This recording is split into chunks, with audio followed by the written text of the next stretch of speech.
The FEYBREAK update has finally arrived on Palworld, and there is so much to talk about. We've got new pals, new mechanics, a new island. We're gonna cover as much of it in this video as possible, and I'm excited to do so. We've arrived at Scorched Ashland, and right off the bat, there's something you should notice about this island. You're not allowed to fly. That little red message that popped up let you know pretty quickly, get off your flying mount. So either bring a ridden mount or be ready to travel on foot, because you cannot fly at this island. Now immediately we recognize a pal from the teaser trailers. The white and gold pal swimming through the water was one that we speculated on quite a bit.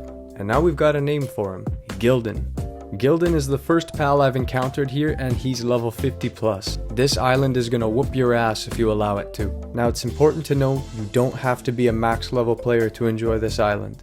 Should you be? Probably. But as you're seeing in this video, I'm only level 45 on my content server, and I'm gonna be catching a lot of good shit, so you guys can do it too. I'm gonna show you how to catch some of the best pals this place has to offer before you even hit level 50. Now something you should definitely know about is the new catching mechanic. Now previously you were familiar with the back bonus, but we now have something called a critical hit. If you throw the ball directly at the pal's head, you get an extra bonus percentage on your catch rate. And if you're wondering, don't worry, the back bonus is still in the game, it has not been replaced. Now I gotta be honest with you guys, Gildan being the first pal I encountered took me a while to catch, and he's nothing compared to the shit we face later in this video. And with no time to waste, that's one pal down. Let's go further into the island. We've been walking around for a while now, and we managed to find a sleeping Phalaris Aqua. If you're wondering where we are, we found ourselves in the Scorched Hill. Now warning, viewer discretion is advised for the ass whooping you're about to watch me take. If you saw my FEYBREAK trailer breakdown, then you'd recognize this unicorn on screen. In the trailer, he did a ridiculous tornado move, and unfortunately I find myself on the receiving end of it. Now the design itself is beautiful. Unfortunately, he got aggro the second I walked up to him, and watch what happens in this battle. Right away, he busts out the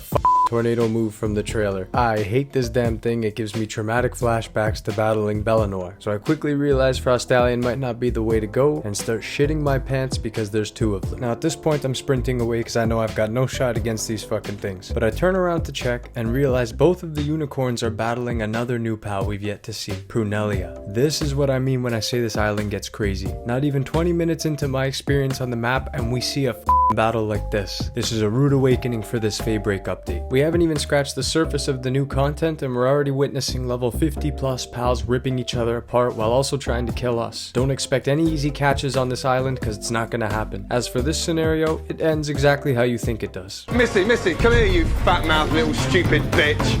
We went right back the very next day because we need a Prunelia. Piece of advice for you guys, she's one of the best new base pals added during this update. And once we catch her, we'll take a look at her work suitability skills so I can prove that statement true. Prunelia is a grass and a dark type, so pick your typing advantage as you will, but for me, I brought Blazamut so I can burn them all to a crisp. Let this video be reassurance for you, if you come loaded with a strong fire type, you're gonna be okay. But be warned, they've got some crazy range on their attacks. They'll still hit you even when you feel like you're far enough away. And crazy hectic battles just seems to be the name of the game on this island. Almost every interaction I had, the animations of the attacks completely take up the screen. A bit overwhelming, but a lot of fun, and a refreshing change up from what we're used to. This is significantly more chaotic than the Sakurajima update. So why are we catching Prunelia? Well, it's because of her work suitability skills. She's got planting 3, handiwork 1, gathering 2, medicine production 3, and transporting 1. Prunelia is great for all the same reasons as Robin Quill, but that's 2 pals down. Let's go catch something a lot bigger and a lot stronger. The scenery of this new island is beautiful, and when you reach this point, know that you've found something incredible. When you come across this rounded entrance into what looks to be a cave, mark it on your map. This is no regular cave we just found. In fact, it's the opposite. It's an alpha boss. Make sure you hit the fast travel point outside because this may take you multiple attempts. But don't be scared, head right in. Even the name lets you know you're in for something huge. The Shield Dragon Tunnel. The battles you saw me go through earlier in this video were absolutely nothing compared to this. Come prepared with a lot of spheres, some strong ice types, and a whole lot of patience. What lays at the end of this tunnel is my favorite part of this entire update. The new ginormous dragon type, Sylvegus. Hidden away in a beautifully designed crystal cave, we find this majestic white dragon. Do you remember the name of the entrance? Shield Dragon Tunnel? Well, you're about to learn where it got its name from. This alpha boss is no joke at level 59, and I'm gonna show you how to catch it at only level 45. It's not gonna be easy, but we're gonna do it. Luckily, this one fell asleep, so we were able to just admire his design for a second. They did a wonderful job with it, and believe me, his moveset does not disappoint. This does beg the question though, who should you bring into battle? Well, we're battling a dragon type type here, so we're going to want to use ice types. Personally, I'll be using Reptyrocryst, Mammaristcryst, and Frostallion. You can get creative with the pals you bring because it might not be easy to get Frostallion this early on, but these are the choices I went with. Don't feel too frustrated if you die the first time because it did take me multiple attempts. And I feel more lucky than I do skilled because having Frostallion is 70% of the work. He absolutely shreds dragon types and Sylvegus is no exception, but you need to stay dodging the entire time. Some of the moves he's going to try to hit you with feel nearly impossible to dodge. And returning to our point earlier, why do they call him the shield dragon? Well, it's because Sylvegus has a move called Aegis Charge. During this move, a shield appears in front of him. It does a ridiculous amount of damage when he charges you with it, and it stays up for a few seconds after the attack is done. This is disproportionately powerful compared to the pals of the past. And it's not the only powerful one you have to be aware of. The one he's about to hit me with was incredibly frustrating to dodge, and one of the ones I warned you about earlier. But just like you've done in the past, constantly swap your pals out. My Reptyrocryst was getting two-shotted when I refused to take him out. The battle took me multiple attempts, with the final successful one going about 25 minutes long. But if you bring a couple legendary spheres and some strong ice pals, you can get it done like we did here today.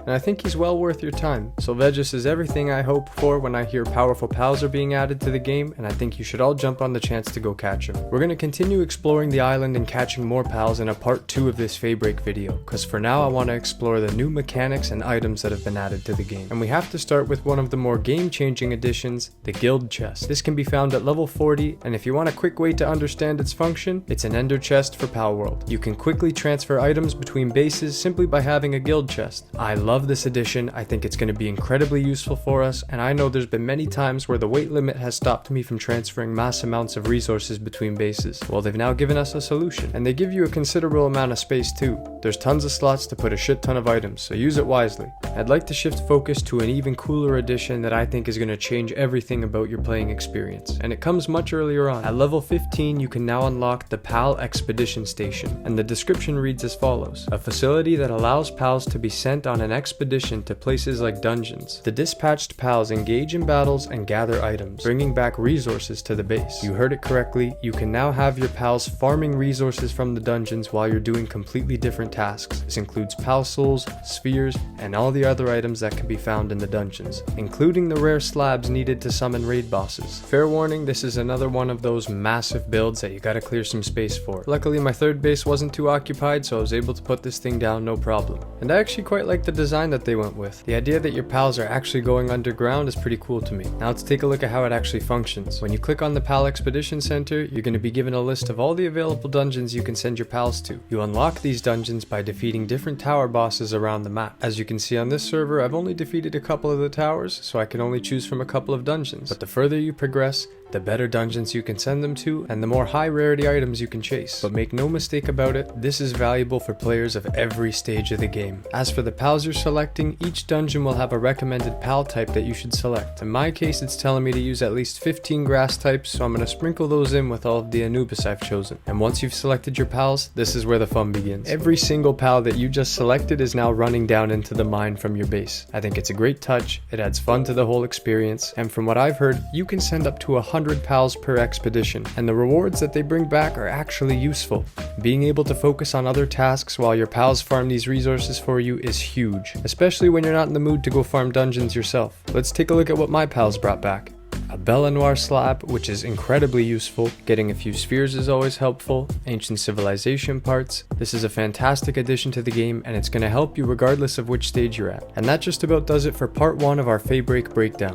There is so much to go over that I can't possibly fit it into one video without keeping you guys waiting 3 weeks for it. I hope you had a great time, I hope you're enjoying the new update as much as I am, and I hope to see you in part 2. Take care, have a great day, bye bye.